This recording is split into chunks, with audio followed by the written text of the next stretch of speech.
I was in Tulsa, Oklahoma. I met Myles Munroe for the first time. Myles Munroe lived in Nassau. I heard about the Visionaires. And my sister used to work with Pastor Myles. But I had never seen him in my life. I didn't know what he looked like. I heard the music, but I didn't know anything about him. And I remember this little short guy comes walking up to me across the ORU campus, and he said, "You are Dave, right?" I said, "Yeah." He said, "You're Marlon's brother?" I said, "Yeah, man." He said, "Well, I'm Myles Munroe."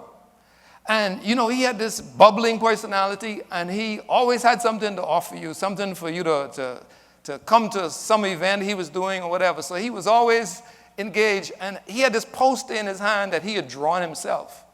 And he said, "I'm speaking at the Vesper service this coming Sunday. Would you come and join me?" He ain't asked me no other questions. He just said, "You Marlon's brother will come hear me speak."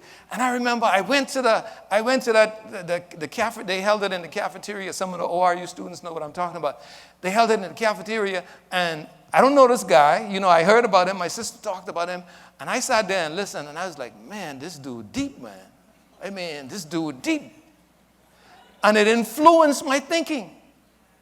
And it caused me to develop a relationship with him. So not too long after that, I was still struggling with my faith. Because, just before that, I had threatened to chop some people. They had to intervene for me not getting thrown out of school and sent back home. So I needed help. And so he told me, he said, Come to my office. He was operating in the chaplain's office, and so I came to the chaplain's office, and he started giving me counsel. And he said, "Dave, you know what you need to do?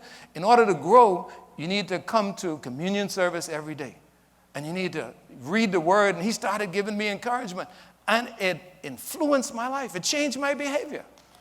Amen. That's why we stayed connected for all of those years, because he had an influence on me. And his name is Pastor Robyn Gool. And he influenced me through basketball. We played basketball together. And he's my brother-in-law.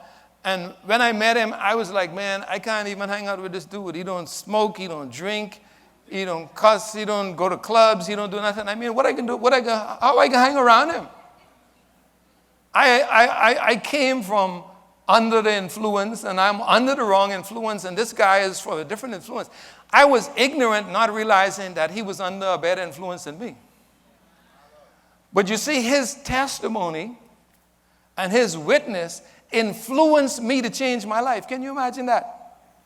And that's the power that you have. You have the power to influence people by your testimony, by your lifestyle. You can influence people. Amen?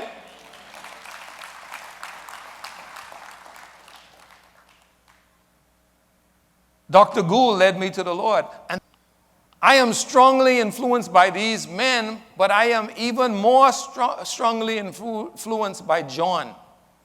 You want to know who John is? John is Jesus of Nazareth.